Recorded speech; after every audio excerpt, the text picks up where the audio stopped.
So before I got into film photography, I used to shoot on a Canon DSLR. And at some point, I started seeing my favorite rappers, Travis Scott, Tyler the Creator, Young Lean, ASAP Rocky, posting these pictures. And all of these pictures kind of had the same vibe to them, you know? I couldn't put my finger on it. I didn't know exactly what it is, but I wanted my pictures to look exactly like that. So, welcome to Nostalgia, and today is a camera review. Today we're reviewing my very first film camera, the Yashica T4.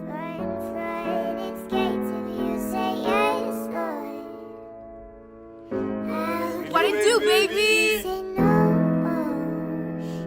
So now, why did I buy the Yashica T4? I wanted to, get into film photography, get that film look. Shooting digital didn't help me get to that type of look. I started going on YouTube, started Googling stuff, and I would spend hours on Lightroom, time on Visco, using their film packs, trying to emulate that film look. And I had to find out also who was that photographer taking these pictures of my favorite rappers. So I found out it was Newnostalgiafilm, and listen, I loved the way he was shooting. I went on an Instagram page, and every picture he had was just mind-blowing to me. I had to cop his camera. So I did a Reddit search, found out what camera he was using, and paid way too much money for it. But I got the pictures I was looking for. The Yashica T4 was first introduced in '92 and finally discontinued in '02. They were presented to the market as a premium compact film camera comparable to the Contax T series or the Olympus Mu series. From Olympus, the new Mu. It helps say goodbye to Red Eye. Like the cameras I previously mentioned, these cameras were lightweight, small, pocketable cameras with amazing optics. Now, before the Yashica T4, initially there was the Yashica T, the Yashica T2, the Yashica T3, the only Yashica camera that actually has a f2.8 lens, and finally the Yashica T4, and there's also the Yashica T5 that can be also called the Yashica T4 Super D. Depending where you are in the world, I think in Japan is the Yashica T5. Now with each new rendition of the camera, the autofocus got better, the camera's body less clunky. Now this camera has built a little bit of a cult following because of photographers like Newnostalgiafilm, Petra Collins using this camera for their work. And also, fun fact, Newnostalgiafilm actually shot Playboi Carti's self-titled mixtape, Playboi Carti, using the Yashica T4.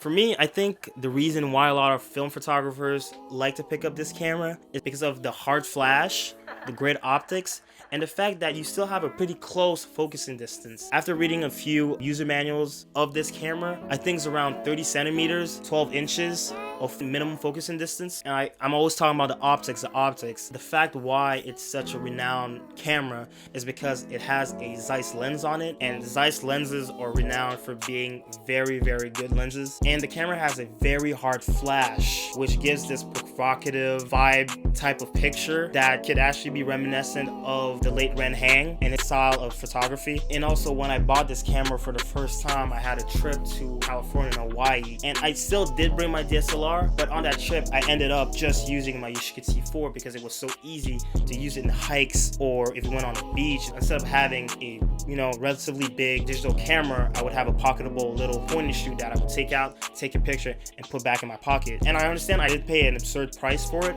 but I don't regret it because I've taken one of my favorite pictures with that camera, and honestly, it's a great camera. Like, I remember getting my first negatives back after shooting my first roll of film with it, and I was just blown away by the quality of the images, the sharpness of the lens. Now let's talk about some pros and some cons of this camera. So it has a high quality lens. The flash is strong and it has great battery life. I put a battery in it and I never took it out. Before I sold it, I never took the battery out. And it's relatively pocketable. Now when I say it's relatively pocketable, it's because it is a pretty chunky camera. So depending what pants you're wearing, sometimes the camera is a little too bulky to fit properly in your pants pocket. However, there is a different version of the Yashica T4, the Yashica T4 Slim, which is a lot smaller, and I think it would fit better in your pocket. If I could go back, I think I would buy the Slim. Now I personally do not hate the design. I think that black cheap plasticky look, I think it's actually better because if it scuffs, if it falls, if there's scratches, it doesn't really look bad. It gives actually a pretty cool look for me, and also it doesn't scream steal me because these more premium cameras like the Contax that are made out of titanium and just look really flashy and nice, you might get your stuff robbed, you feel me? But some people just hate it. they think it's clunky, it doesn't look good. But at the end of the day, if my pictures look dope, I don't really care how the camera looks. Now, another thing that might turn some people off, and some people might not have a problem with it, is the 3.5 lens. Some people might say it's not fast enough and rather have a 2.8, but for me, I got great images. Yes, there's maybe a little bit of vignetting on the corners of the pictures, but nothing, you know, dramatic. It's a super simple camera to use, okay? Anybody can pick it up and use it fairly easy. Some people say there's a problem with focusing, but that's why you always have to read the manual. So when you use a camera, you actually have to half press a shutter to lock focus, and there's going to be a green light that says that you're locked in focus. If you're too close to your subject, the green light will start flashing.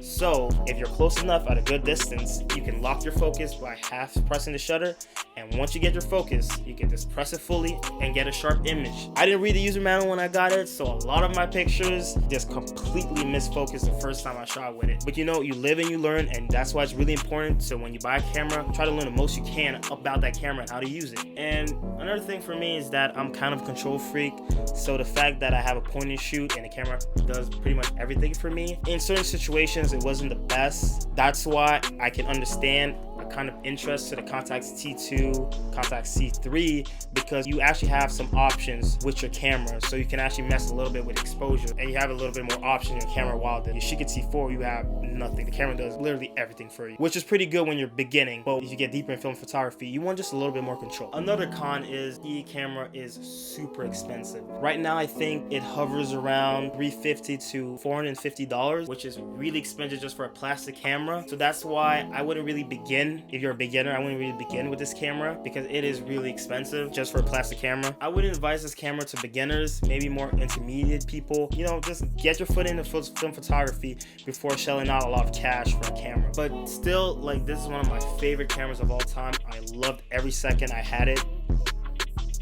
And it's crazy to think about it because some people find these Yashica T4s at thrift stores for like $1, $2. But when you look on eBay, sometimes they'd be auctioning at $600. Alternatives to this camera could be the Olympus Mu 1, which rocks also a 3.5 lens. And Olympus lenses are pretty good. Also the Olympus Mu 2, which is kind of expensive too, but typically around $100 less than the Yashica T4. And also the Olympus XA1, which is a camera that typically hovers around like $90 to $120. But man, if I'm keeping it a buck, you can't beat that Zeiss lens, man. Now, I've owned a Yashica T4, but I've also seen the Yashica T3, and a lot of people that use it say it's a great camera, and it also has that f2.8 lens compared to the 3.5 lens on the Yashica T4, and it's a little bit cheaper. So if you want an alternative to the Yashica T4, maybe look into Yashica T3, and maybe look into the Yashica T2. However, I heard that autofocus is a little meh on the Yashica T2, so these are pretty good alternatives to the Yashica T4. Now, as you can see, I don't have the camera with me because I sold it because I needed some money for a medium format camera, and also at the time I was buying a rangefinder, and I thought there was no point having my rangefinder and my point and shoot. However, having it with me all the time, while I can have my rangefinder all the time with me, made me want to buy a point and shoot. So I actually went and bought a Olympus Mu 2 to fill the space of the Yashica T4. But like I've said a million times, this is still one of my favorite film cameras of all time. If I could, I would definitely buy it again. This camera's never let me down and has always produced amazing pictures every time I put a roll of film in it. So as always, make sure to subscribe, like the video, comment, share the videos with your friends, and maybe put in the comments if you have suggestions for maybe a camera review or something else related to film photography. Don't forget to check Newnostalgia out on Instagram and Visco. And as usual, keep it nostalgic. What you say?